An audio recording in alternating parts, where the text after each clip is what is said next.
The ghost ship returns. The long-range sensor array on Outpost Sigma 9 had been silent for years, its operators more concerned with smugglers and pirates than with any real threats. The galactic peace had lasted for nearly 3 decades, with the major species settling into an uneasy but profitable cooperation. Then, without warning, every alarm on the station blared to life as something massive tore through the fabric of space just beyond the outpost's detection range. Commander Trill, a veteran Varaxian with scale plates graying around his facial ridges, stared at the readings in disbelief. "Impossible," he whispered, mandibles clicking in agitation. "Run the verification protocols again." The young technician's 6-fingered hands trembled as she recalibrated the sensors. "Sir, the quantum signature is confirmed. It's human." Shrill's inner eyelids closed briefly in what his species considered a prayer. "Send the alert to Galactic Command. Priority Alpha. The HSS Defiant has returned."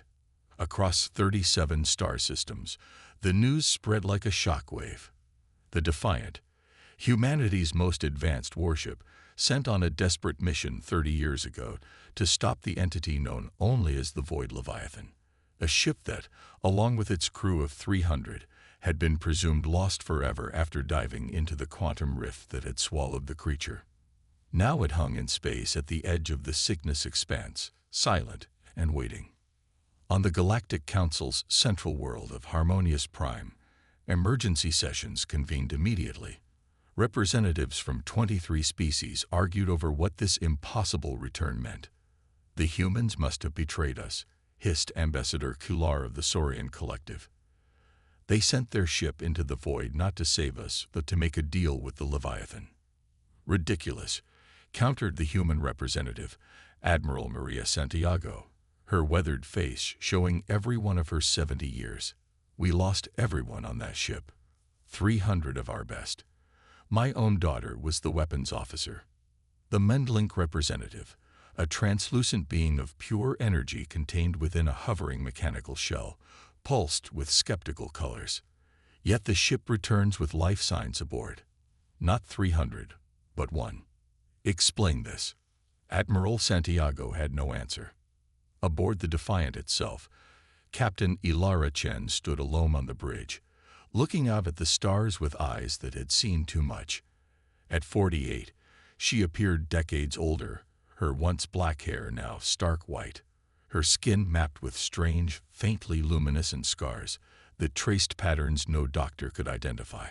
The ship around her hummed with energies that no human engineer had designed, its systems modified beyond recognition during the long years in the void.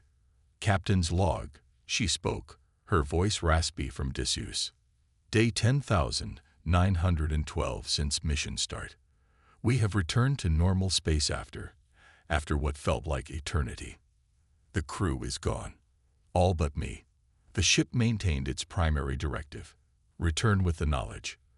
"But I don't know if they'll understand. I don't know if they can." She closed her eyes, memories flooding back of that final day when the Defiant had plunged into the quantum rift, weapons blazing against the vast, star-consuming entity that threatened all life in the galaxy. The screams of her crew as the ship was torn apart, only to be rebuilt, cell by cell, atom by atom, by something that existed in the spaces between reality. A proximity alert jolted her from her thoughts. A Galactic Council battleship approached, weapons hot. "Yes, Defiant, this is Commander Vex of the GCS Arbitration. Power down your systems and prepare to be boarded by order of the Council." Ilara smiled thinly. "Commander, I advise against that. The Defiant's modifications might react poorly to uninvited guests." "You have no choice in this matter, Captain Chen. Your return violates the natural order. Your ship disappeared into a quantum singularity. Nothing returns from such a fate." "And yet here we are," she replied. "A mystery, I agree, but one that will save your lives if you listen. The Leviathan is coming back. It found something out there in the dark, something that made it stronger. And we have very little time to prepare." Across the galaxy, on Earth, scientists detected anomalies in deep space, Stars going dark not from supernova or natural deaths, but from something consuming their energy directly. The patterns matched those from 3 decades ago, right before the void Leviathan had first appeared. In a secure facility beneath the Mariana Trench, General Takashi Himura reviewed the data with growing dread. A veteran of the First Leviathan War, he had been just a lieutenant when humanity had sacrificed its greatest ship in a desperate gamble. "It's happening again," said the young analyst beside him, eyes wide with fear that only the history books could justify. But we defeated it, right? The Defiant stopped it. In a secure facility beneath the Mariana Trench, General Takashi Himura reviewed the data with growing dread. A veteran of the First Leviathan War, he had been just a lieutenant when humanity had sacrificed its greatest ship in a desperate gamble. "It's happening again," said the young analyst beside him, eyes wide with fear that only the history books could justify. But we defeated it, right? The Defiant stopped it. Himura's expression remained grave. "We never knew for certain.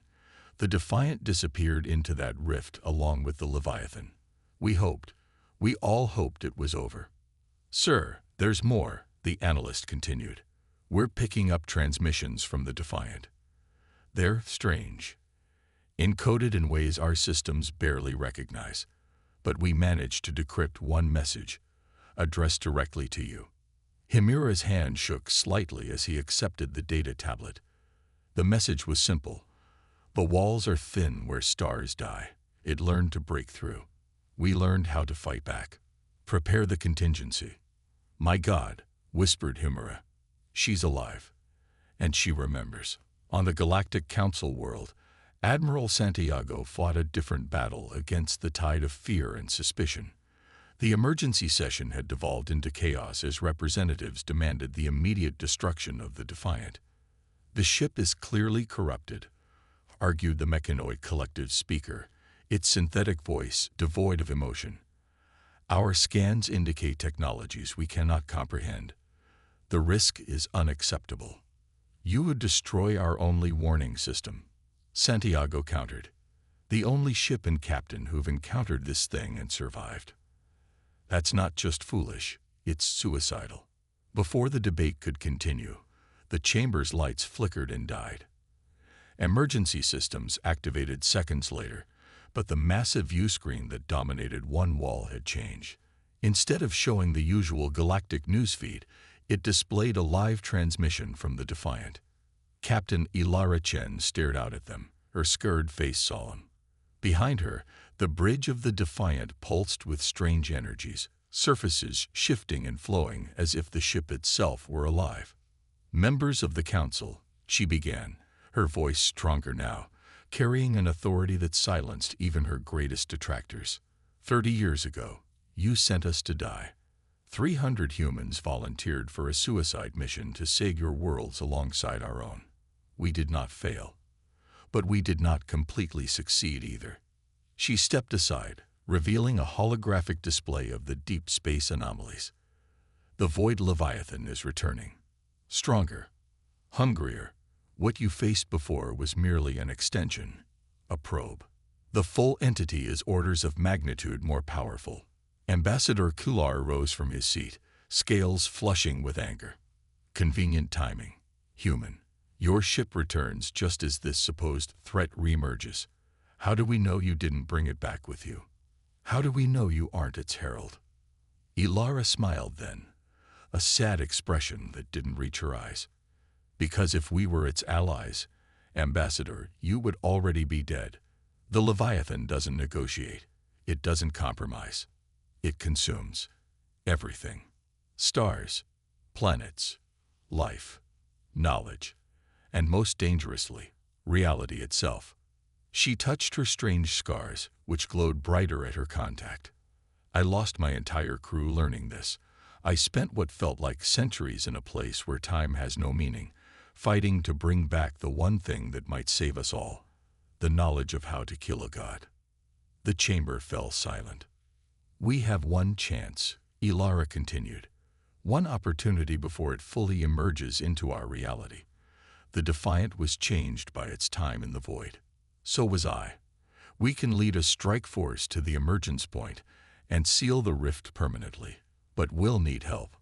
On the screens behind her, the star charts shifted, showing a massive distortion spreading from the Cygnus expanse toward populated space.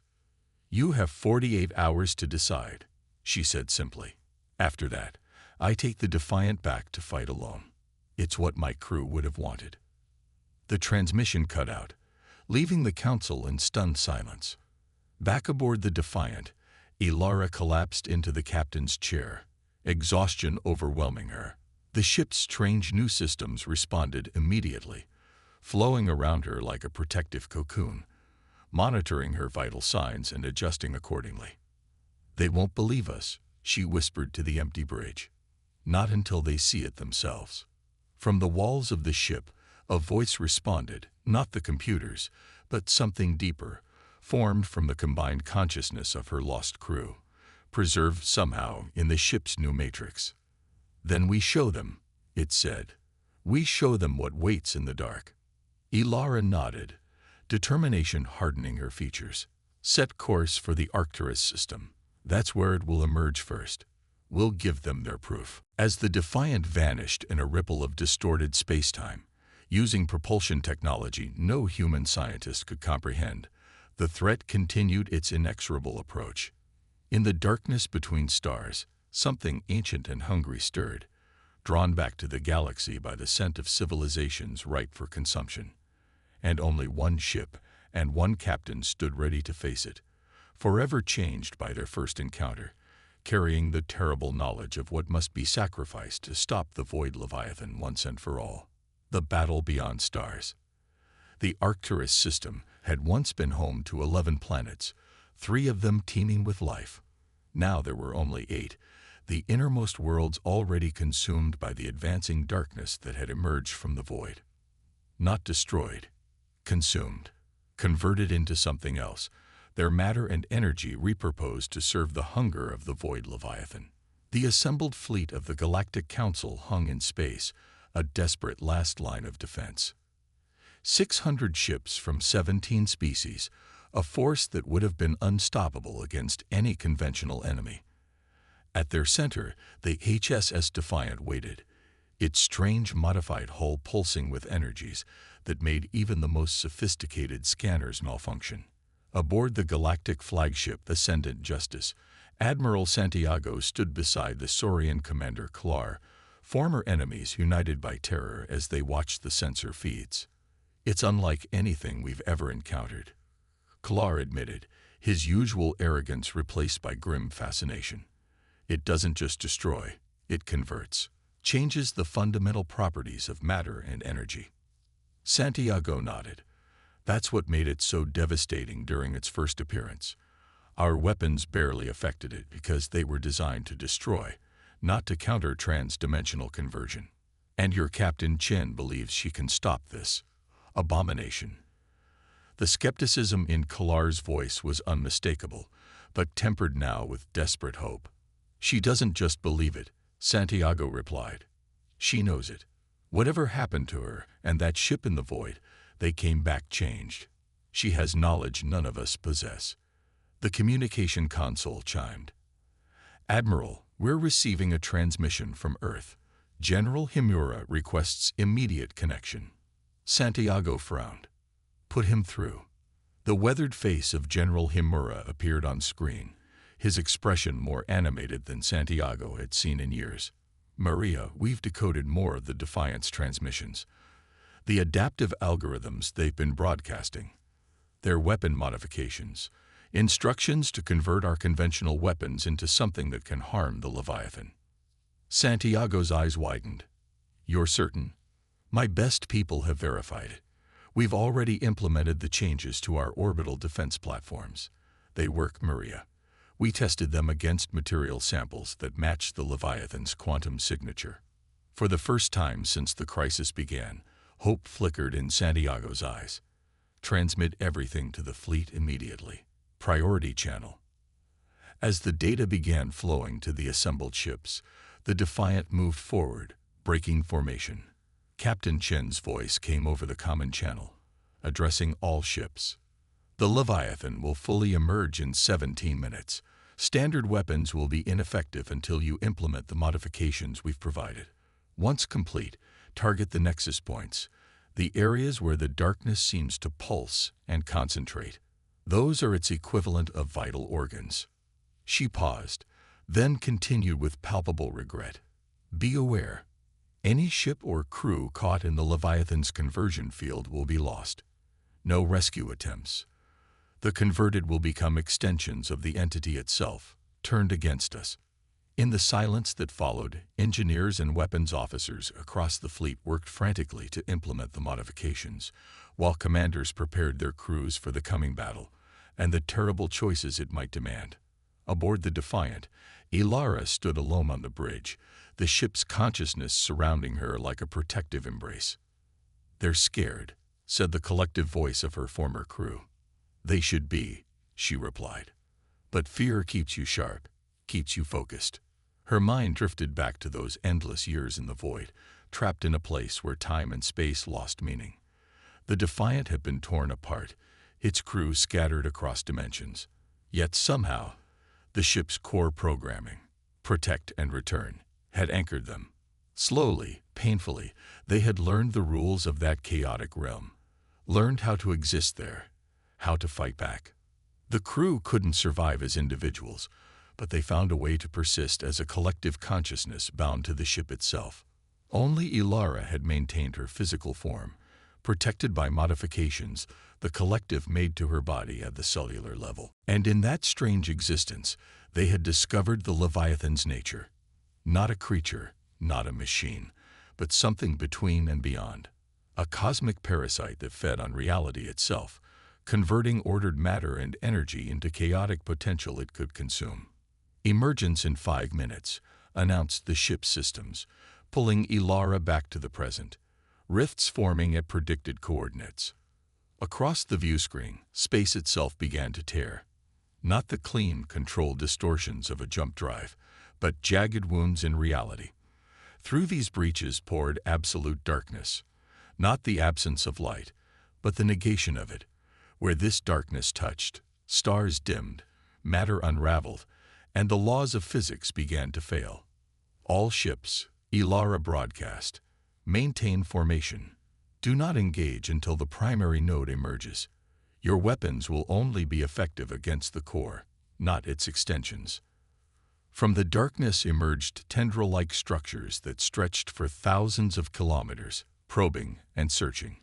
Where they touched a small moon at the system's edge, the satellite simply ceased to exist as solid matter, becoming a swirling vortex of particles that were pulled back into the growing darkness. "Stand firm," Ilara urged as panic spread through the fleet, several ships breaking formation to retreat. The Leviathan senses fear. It feeds on it. The Defiant surged forward, accelerating toward the largest rift. Its modified hull glowed with increasing intensity, the strange patterns across its surface almost blinding now. "What is she doing?" demanded Kilar aboard the flagship. Santiago shook her head, equally baffled. "I don't know. The Defiant isn't responding to hails." As the human ship approached the rift, its form began to change. The solid hull flowed like liquid metal, restructuring into something that barely resembled a vessel anymore, a spear of pure energy contained within a shell of transformed matter. "Now," came Ilara's voice across all channels, "all ships target the central mass. Core weapons only." The fleet responded as one, hundreds of vessels firing simultaneously. But unlike conventional weapons, these beams didn't explode or impact.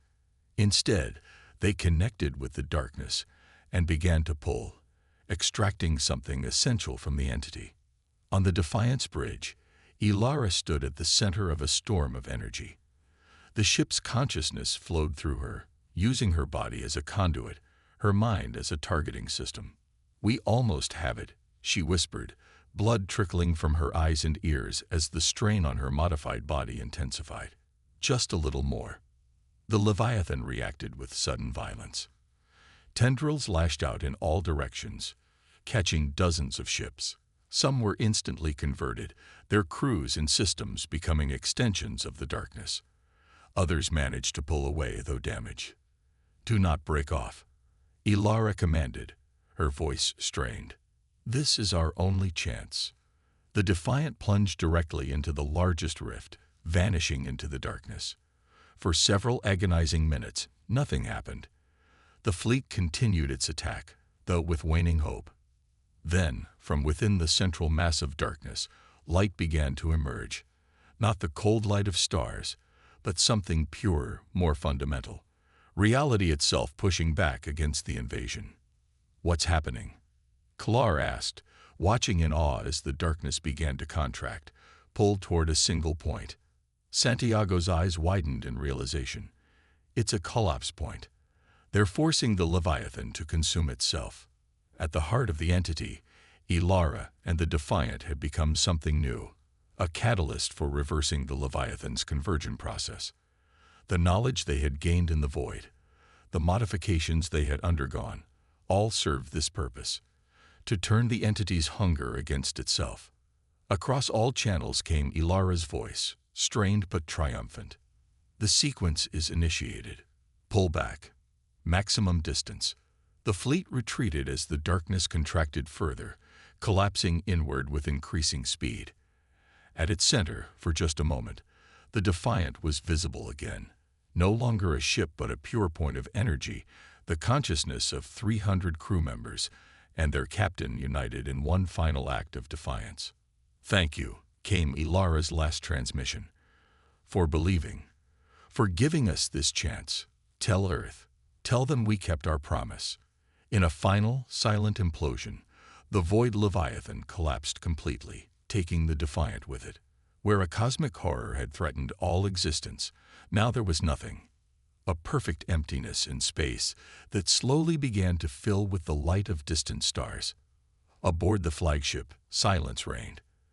Then, slowly, Kalar turned to Santiago, bowing his head in a gesture of profound respect his species reserved for their greatest heroes. "The humans were right," he said simply. "They always knew what had to be done." Santiago nodded, tears streaming down her weathered face. "They found the ultimate weakness of the Leviathan. It could consume anything except itself, force it to turn inward, and it had no defense." In the days that followed, the galaxy mourned and celebrated. The Defiant and its crew, lost twice now, but this time by choice, were honored across every world, their sacrifice enshrined in the histories of 17 species. On Earth, beneath the Mariana Trench, General Himura received one final transmission, sent by the Defiant moments before its end. Not words, but data, incomprehensible to current science, but carefully preserved for future generations. The message attached was simple: the void is not empty. There are other things out there, watching, waiting. What we learned will help you when they come. Humanity must be ready. As Himura read these words, he looked up at the preservation chamber where a small fragment of the Defiant, recovered from orbit around Earth after the ship's first return, pulsed with the same strange energy that had powered the vessel. Not dead, not gone completely. Waiting, perhaps, for the next time humanity needed to stand against the darkness. In the vast reaches of space where the battle had taken place, something impossible occurred. A single point of light emerged from the perfect emptiness left by the Leviathan's destruction. Too small to detect, too persistent to fade, it drifted through the void. A spark of consciousness, a fragment of purpose. Ilara Chen, or something that had once been her, began the long journey home once more. Changed, different, but still driven by the same core directive that had saved the Defiant the first time. Protect. Return. Warn. Because in the spaces between realities, other entities had taken notice of the small, Defiant species that had destroyed one of their own. And they were curious. "Human, would you like me to create SEO-optimized titles and a YouTube description for your story as well, as mentioned in your document?"